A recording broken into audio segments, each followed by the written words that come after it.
오늘 말씀 가운데 하나님의 은혜가 충만하길 원하고요.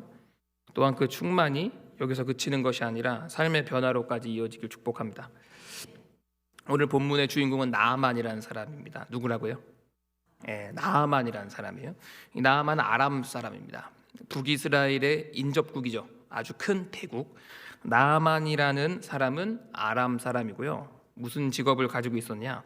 아람이라는 나라의 군대 장관입니다. 직업이 뭐라고요? 군대 장관. 가장 최상급의 부하였습니다. 아람 왕의 최측근이었죠. 아람 왕이 가장 어떻게 보면 신뢰하는 국무장관입니다. 그런데 이 나아만이라는 장군이 큰 병에 걸리는 게 오늘의 스토리입니다. 못 고치는 병에 걸리는 거예요. 이제 아람에 있는 어떠한 의학적 기술로도 나을 수가 없는 병에 걸린 거죠. 이 나아만이라는 이 군대 장관이 병이 낫고 싶었겠죠. 당연히 어찌하여 과정을 생략하고 이스라엘 전체도 아니고 반쪽으로 나눠진 이스라엘의 북쪽인 북이스라엘, 작은 나라죠. 아람이라는 나라에 비해서 아주 소국입니다. 이 북이스라엘의 엘리사라는 사람한테 가면 이 병을 고칠 수 있다는 사실을 듣고 알게 돼요. 나아만이. 그래서 나아만은 지금 북이스라엘로 가는 거예요. 큰 대국의 군대 장관이 작은 나라, 그것도 분열되어 있는 작은 나라 북쪽의 이스라엘, 북이스라엘의 왕도 아닙니다. 선지자, 종교 지도자를 만나러 갑니다. 나아만 장군이 엘리사를 만나러 간 거예요. 갔는데 지금 나아만이 엘리사의 집 앞까지 왔어요. 그 큰 군대를 다 끌고 엘리사의 집 앞까지 왔습니다. 이 천하를 호령하는 군대 장관 나아만이 엘리사 집 앞에 왔는데 엘리사가 나아만을 만나줬을까요? 안 만나줬을까요? 근데 안 만나줬어요. 집 앞에 왔는데 엘리사가 집 밖으로 안 나갔다고요. 이 나아만을 만나주지 않았습니다. 그리고 이렇게 얘기하죠. 10절에 보면 엘리사가 사자를, 자기 부하죠, 사자를 그에게 보내 이르되 너는 가서 요단강에 몸을 7번 씻으라. 내 살이 회복되어 깨끗하리라 하는지라. 아멘. 엘리사가 지금 안 만났습니다. 이 나아만을 안 만났다고요. 집 밖에 안 나갔어요. 나아만 입장에선 기분이 어때요? 자존심을 구기죠. 자존심을 구기는 정도가 아니라 이 집을 다 불태워도 모자랍니다. 나아만의 입장에선 그런 상황이죠. 지금 직접 버선발로 뛰어나서 자기한테 인사를 하고 반겨주고 초대를 하고 해도 모자란데 지금 자기 부하를 보낸 거예요. 엘리사도 어떻게 보면 대단합니다. 한 가지 말을 정했죠. 너는 가서 요단강에 몸을 7번 씻으라. 7번 씻으라. 지금 나아만은 이 얘기를 듣고 막 분노하게 되는 거예요. 12절에 보면 다메섹강 아바나와 바르발은 이스라엘 모든 강물보다 낫지 아니하냐. 내가 거기서 몸을 씻으면 깨끗하게 되지 아니하려 하고 몸을 돌려 분노하며 떠났다. 그럴 만하죠. 분노하고 떠나는 거예요. 이 자존심이 구겨도 여한 구겨지는 게 아닙니다. 이게 지금 자기한테 직접 얘기한 것도 아니고 부하를 시켜서 얘기했는데 지금 나한테 시킨 일도 말이 안 되는 거예요. 뭐 엄청난 의학 기술이 아니라 그냥 목욕이나 하고 가. 야, 우리 온천수 깨끗하다. 목욕이나 한번 하고 가. 이 말로 지금 나아만 들리는 거죠. 근데 나아만이 가려고 하는데 나아만의 부하들이 되게 지혜로운 사람들이에요. 나아만은 부하들을 잘 뒀어요. 주변 사람들을 잘 뒀다고요. 똑똑한 아내의, 똑똑한 여종의, 똑똑한 부하들을 뒀어요. 나아만 부하들이 뭐라고 했냐면 이렇게 얘기합니다. 몸 씻는 게 어렵습니까? 뭐 씻는 게 어렵습니까? 여기까지 왔는데 그냥 씻으면 되지. 몸 씻는 게 뭐 힘든 일이라고 안 씻고 갑니까? 그냥 씻고 가세요 라고 부하들이 굉장히 합리적으로 얘기했어요. 물 들어가는 게 뭐 어렵습니까? 그까짓 거 한번 들어갔다 나오면 되지. 나아만이요, 그 얘기를 들어요. 맞아. 물 들어가는 게 어려운 건 아니지. 그냥 들어가서 한번 씻고 나와야겠다. 나아만은요, 자존심을 굽히고 요단강 속으로 들어가죠. 나아만이.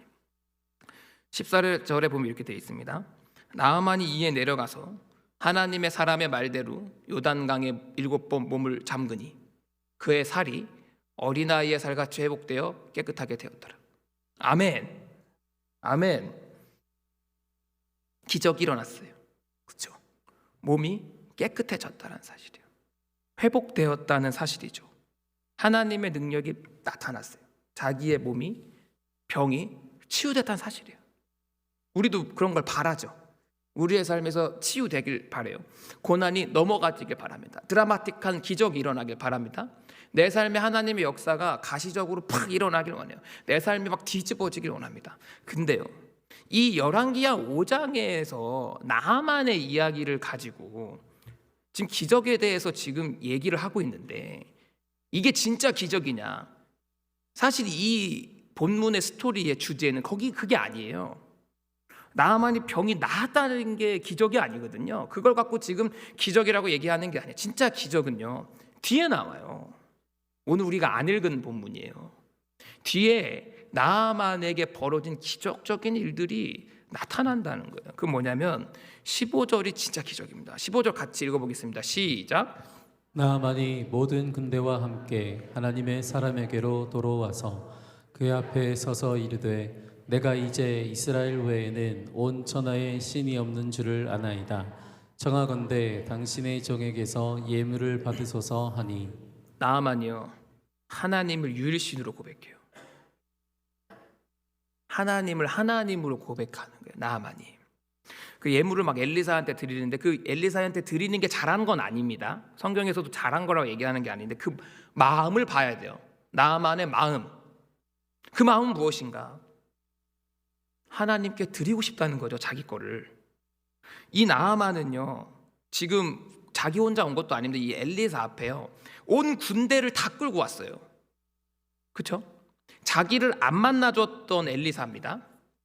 지 앞에서 문전박대한 엘리사 앞에 온 군대를 끌고 와서 나하만이 엘리사 앞에서 뭐라고 하냐면, 저는 당신의 종이라고 얘기해요. 자기 뒤에 군대들이 죽이는데 저는 종이에요. 당신의 종입니다. 지금요, 나하만은요, 하나님을 만났어요.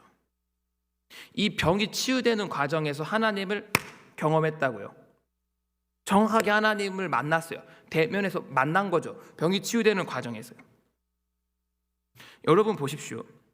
하나님께서 기적적인 능력을 보여주신다고 해서 그걸 본 모든 사람이 하나님을 믿는 게 아니에요. 본다고 다 믿나요? 내 삶에 기적적인 일이 벌어진다고 해서 모두가 하나님을 보고 믿습니까? 우리는 아니라는 사실을 너무 잘 알고 있습니다. 봐도 안 믿어요. 보여줘도 안 믿습니다. 여러분, 신약의 시대에 예수를 십자가에 못 박은 사람들은 유대인이죠. 로마인의 손을 빌려서 유대인이 못 박은 거 아닙니까? 사실은 이 유대인들이 어떤 사람들입니까? 이 예수를 십자가에 못 박아라라고 재판에서 소리 질렀던 그 사람들은 어떤 자들이죠? 3일 전에요, 예수님이 오실 때 종려나무가지를 흔들던 사람들이에요. 그 앞에 겉옷을 던져서 깔고 예수님의 어린 나귀를 타고 지나가는 그 바닥을 깔았던, 호산나 나를 구원해 주소서라고 외쳤던 사람들이 3일 뒤에요. 3일 뒤에 예수를 십자가에 못 박아라라고 얘기해요. 그들은요, 예수님의 기적을 못 봤을까요? 다 봤어요. 예수님의 기적들을 이미 봐온 사람들이라고요. 자신의 삶에서 그 능력들을요, 귀로 전해 듣기도 하고 직접 경험했던 사람들이 그 유대인들입니다. 근데 그 유대인들이 예수를 왜 십자가에 못 박히랄까요? 예수님의 죄목은 뭐죠? 신성모독이에요. 예수가 자신을 하나님의 아들이라고 했기 때문에 죽여야 된다. 봤어요. 그 능력을, 내 삶에 예수님이 베풀어 주신 능력들을 그들은 봤다고, 경험했다. 근데 하나님의 아들은 아니지. 하나님은 아니지. 기적은 있었지만 하나님은 아니지. 죽어야지. 하나님이 아니니까. 나아만은 대단한 겁니다, 여러분. 자신의 삶에서 병이 고쳤을 때 하나님께서 고쳤다라고 믿는 게 대단한 거예요. 이 병이 고쳐진 게 기적인 게 아니라, 병이 나았을 때 하나님이 해주셨다, 하나님이 날 고쳐주셨다라고 믿는 게 기적이에요. 하나님에 대해서 한 번도 경험해보지 못했던 외국의 군대 장관 나아만이 요단강에 물 왔다 갔다 7번 했는데 병이 나았어요. 근데 그걸 보고 와, 이건 하나님이 한 건데, 이거 하나님이 한 거잖아 라고 믿는다는 건요, 엄청나게 대단한 거예요. 누구나 그렇게 믿는 게 아니라는 거예요.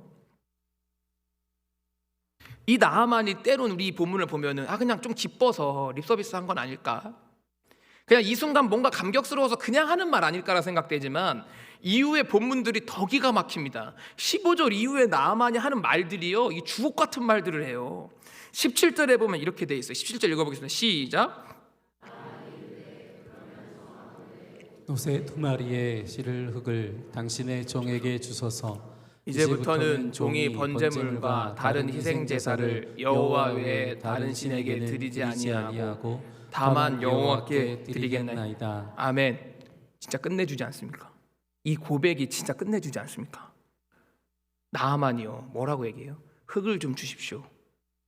제가 이 흙으로 제사를 드릴 건데 앞으로는 여호와 이외에 다른 신에게는 제사하지 않겠습니다. 오직 나는 죽을 때까지 하나님만 예배하겠습니다 라고 나아만이 얘기해요. 하나님이 뭘 좋아하는지 아는 거예요. 하나님이 무엇을 기뻐하시는지를 알고 있는 거예요. 왜요? 하나님을 경험했거든요. 하나님을 안 만나면 모릅니다. 이거를 하나님을 경험하지 않으면, 믿지 않으면 이게 하나님이 좋아한다는 사실을 몰라요.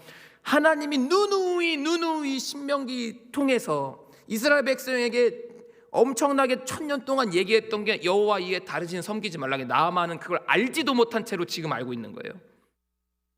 그 시절을 겪지도 않고도 하나님이 기뻐하시는 게 뭔지 나아만은 지금 알았어요. 하나님은 하나님만 예배하기를 원하는구나. 하나님을 만났다는, 믿는다는 아주 강력한 증거죠. 제대로 경험했다는 증거예요. 여기서 나아만이 더 끝내주는 말을 합니다. 진짜 끝내주는 말을 합니다. 18절 볼까요? 좀 길긴 하지만 읽어보겠습니다. 시작. 오직 한 가지 일이 있사오니 여호와께서 당신의 종을 용서하시기를 원하나이다. 곧 내 주인께서 림몬의 신당에 들어가 거기서 경배하며 그가 내 손을 의지하심에 내가 림몬의 신당에서 몸을 굽히오니 내가 림몬의 신당에서 몸을 굽힐 때에 여호와께서 이 일에 대하여 당신의 종을 용서하기를 원하나이다 하니. 야, 진짜 멋있는 사람이에요.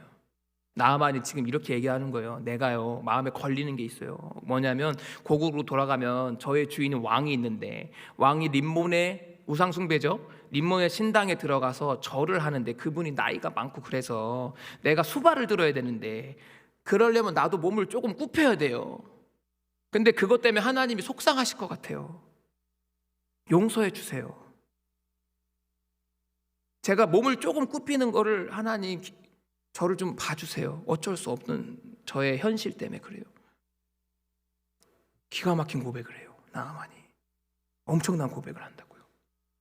근데 여러분, 제가 얘기하고 싶은 거는 누구나 다 이렇게 될까요? 기적을 경험하면 다 이렇게 될까요? 아니요, 그렇지 않아요. 고난이 해결되면은 누구나 하나님을 믿을까요? 아니요.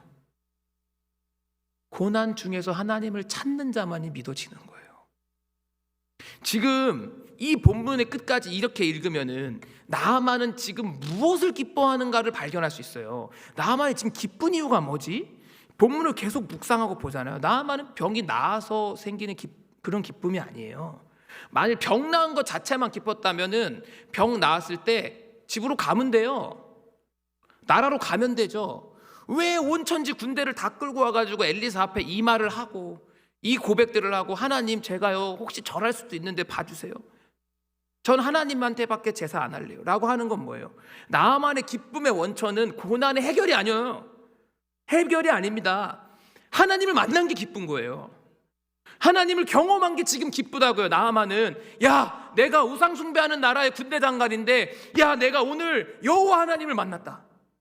내가 참 예배해야 되는 하나님을 경험했어. 만났어. 이야, 기쁘다. 하나님은 살아계시구나 라는 것을 이때 경험했다고요. 사랑하는 여러분, 고난의 해결 중요하죠. 근데 고난의 해결보다 중요한 건 뭐예요? 해결의 과정에서 하나님을 경험하는 거예요. 고난의 해결의 과정에서 하나님을 경험하는 게 사실은 더 큰 기쁨이라고요. 그게 너무나 중요한 거죠. 우리는 우리의 삶의 고난이 해결될 겁니다.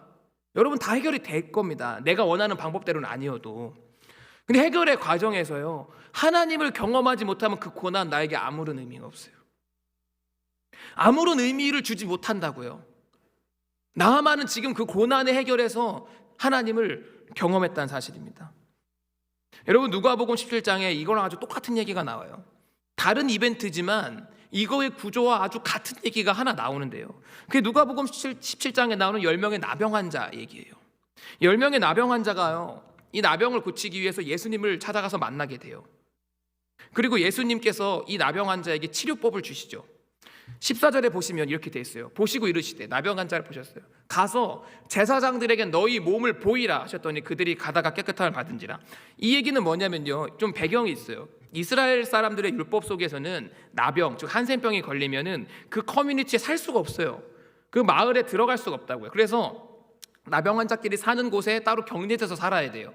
그런데 나병이 거기서 나을 수도 있지 않습니까? 나으면 이 마을로 다시 돌아올 수 있어야 되는데 그 돌아오는 것에 대한 권한이 제사장한테 있는 거예요. 제사장이 그때는 의사 역할도 겸해서 했거든요. 그래서 이 의사한테 제사장한테 몸을 보여서 제사장이 딱 몸을 보고 괜찮네, 넌 다 나았어라고 인정해 줄 때만 나병 환자들이 마을로 다시 돌아갈 수 있는 겁니다. 그래서 예수님이 뭐라고 하냐면 이 얘기를 하는 거예요. 지금 나병 환자 10명이 제 몸을 깨끗하게 해주세요 왔을 때 이 예수님께서 일단 가, 제사장한테. 가다가 깨끗해질 테니까. 가다가 깨끗해질 거야. 그러니까 나 믿고 가 라고 해서 10명이 예수님을 믿고 말씀에 의지해서 가요, 제사장한테. 그래도 가다가 어떻게 됐어요? 가다가 어떻게 됐어요? 깨끗하게 됐어요. 깨끗하게 나았다고요. 거기에서 끝나는 게 아니에요. 그 뒤가 진짜죠. 이 본문의 진짜는. 거기서 그 중에 한 명이요, 15절을 보면요, 그 중 한 사람이 자기가 나은 것을 보고 큰 소리로 하나님께 영광을 돌리며 돌아왔대요. 큰 소리로 하나님 감사합니다. 제사장한테 안 갔어요. 제사장한테 빨리 가야 되잖아요. 가다가 병이 나으니까 그냥 그 자리에서 돌아서 예수님한테 왔어요. 근데요, 이 본문의 15절의 핵심은 뭐예요? 그가 누구한테 영광 돌렸어요? 하나님한테 영광을 돌렸다는 거예요. 자, 이게 굉장히 중요한 본문입니다. 지금 이 나병 환자는 누가 치유해줬어요? 예수님이 치유해줬죠. 이들이 예수님의 말씀에 의지해서 예수님이 고쳐줄게, 가, 알겠습니다 하고 예수님께서 이 나병 환자들을 고쳐주셨다고요. 그렇죠? 그런데 나병 환자가 예수님으로부터 치유함으로 가다가 치유가 됐어요. 예수님의 능력으로. 그냥 나병 환자가 돌아오면서 하나님 감사합니다 라고 얘기했어요. 하나님 감사합니다. 예수님이 고쳐줬는데 나병 환자는 왜 하나님께 영광 돌렸을까요? 왜 하나님 감사합니다라고 했을까요? 이 나병 환자에게 예수님은 누구예요? 하나님이에요. 이 고백이 있는 거예요. 이 나병 환자가 예수님을 뭐로 본 거예요? 하나님으로 본 거예요. 예수님 앞에 와서 하나님 감사합니다. 하나님 감사합니다. 예수를 그리스도라고 고백하고 있는 거예요. 메시아라고 고백하고 있는 겁니다. 거기서 예수님이 뭐라고 해요? 가라, 내 믿음이 너를 구원했다. 이 나병 환자 한 명이요, 자기가 병 고쳐졌잖아요. 그 병 고쳐진 걸 가지고 그냥 병 고쳐진 거에 대한 기쁨이 아니라 하나님이 해주셨구나, 야, 하나님이 내 삶에 역사하셨구나. 제사장한테 안 갔어요. 제사장한테 빨리 가서 마을로 들어가야 되잖아요. 지금 이 사람한테는 그게 중요한 게 아니에요. 보세요, 이 나병 환자는 평생 동안 마을로 들어가고 싶었을 거예요. 자기 가족들, 자기가 있던 인프라, 자기가 원래 있던 인간관계로 빨리 들어가는 게 평생 소원이에요. 빨리 나와서 내가 있던 집에 가야죠. 내 고향에 들어가야죠. 그게 나병 환자의 소원이에요. 근데 병이 나았어요. 근데 마을로 안 갔어요. 예수님한테 왔어요. 하나님한테 영광 돌리러 왔어요. 왜요? 자기의 기쁨의 원천은 지금 병이 나은 게 아니에요. 지금 이 사람의 기쁨, 나병 환자 한 명의 기쁨은 뭐예요? 하나님 해주셨다. 하나님이 내 삶에 역사하셨다. 하나님이 내 삶을 인도하셨다. 그가 내 삶에 개입했어. 내 삶에 역사하셨어. 내 삶을 만지셨어. 내가 그를 만났어. 그게 지금 나병 환자는 기쁜 거예요. 그래서 마을로 안 가고 예수님께 온 거예요. 그리고 예수님한테 와서 하나님 감사합니다. 이 나아만과 나병 환자 한 명은요 같은 거예요. 심지어 둘 다 이방인입니다. 이 나병 환자 한 명은 사마리아 사람이거든요. 이 둘은 같은 생각을 갖고 있어요. 고난이 있어요. 고난의 해결에서 하나님을 경험해요. 고난의 해결의 기쁨보다 하나님을 경험한 기쁨이 더 크다는 사실이죠. 사랑하는 여러분, 이제 우리예요. 내 얘기를 해봐야 돼요. 나는 고난의 해결에 집중하고 있는가? 아니면 고난 가운데 역사하시는 하나님에 집중하고 있는가? 나는 고난의 해결에 집중하고 있는가? 아니면 고난 가운데 역사하시는 하나님에 집중하고 있는가? 어디에 내가 집중을 해야 되는가? 고난이 해결되는 거에 집중을 해야 되는가? 아니면 고난 가운데 역사하시는 하나님에 집중해야 되는가를 보여주는 본문이라는 사실이에요. 때론 어떤 사람은요, 고난이 해결되는데 하나님하고 멀어지는 사람도 있어요. 고난은 계속 해결돼요. 무엇인가 어려움이 넘어가지는데요, 점점 하나님하고 멀어져. 이상하죠? 이상하지 않아요? 고난이 해결되면 해결될수록 하나님과 가까워져야 되잖아요. 고난이 해결되면 해결될수록 하나님과 멀어지는 사람이 있어요. 내 삶의 모든 문제가 다 해결돼서 내가 어느 정도 안정적인 자리에 왔을 때는 하나님하고 끝나요. 찾지 않아 하나님을. 그럴 수 있죠. 근데 나아만과 이 나병 환자는요, 고난의 해결이, 내 삶에 주어지는 고난이 하나님을 경험하는 도구가 되어서 하나님께 한 발짝 한 발짝 더 나아갔다는 사실이죠. 사랑하는 여러분, 우리의 삶에 고난이 있죠. 누구에게나 작고 큰 고난이 있습니다. 유치원생이라고 고난이 없겠습니까? 고난이 다 있죠. 인간의 인생은 무조건 고난이 있고, 내가 파도를 하나 넘어가면 더 큰 파도가 나를 덮치러 오고, 그 넘어가면 집차만한 파도가 오는 거죠. 우리의 삶은 산 넘어 산 아니겠습니까? 그러면 우리는 그때마다 고난이 넘어가는 것보다 이 고난에서 하나님은 어디 계시지? 이 고난에서 하나님은 나에게 어떻게 역사하실까? 이 내 어려움 속에서 하나님은 나에게 무엇을 말씀하시지? 이 어려움의 의미는 뭘까? 이 고난 속에서 하나님은 어떠한 방법으로 나에게 역사하실까? 또는 고난이 지나갈 때 하나님은 나에게 무엇을 해주셨지? 어떤 역사를 해주셨지를 발견하고 찾으면요, 우리의 기쁨은 고난의 해결과는 비교될 수 없는 기쁨이 우리에게 넘칠 줄로 믿습니다. 여러분, 비교 안 됩니다. 고난이 해결되는 기쁨보다 더 큰 기쁨이 하나님 경험한 기쁨인데요, 그건 비교할 수 없는 대상이 된다는 것이죠. 사랑하는 여러분, 하나님을 찾으세요. 여러분의 어려움 속에서 하나님을 찾으십시오. 여러분의 고난과 여러분의 힘으로 되지 않는 많은 어려움 속에서 하나님 어디 계시죠? 거기 계시죠? 하나님, 제가 힘들어하고 있는 자리에 하나님 계시죠? 만나주세요. 그 고난의 가운데서 저를 만나주시고 경험하게 해주세요. 하나님 만나주십니다. 그러한 충일교회가 되기를 소망합니다. 하나님을 경험하는 충일교회가 되기 소망합니다.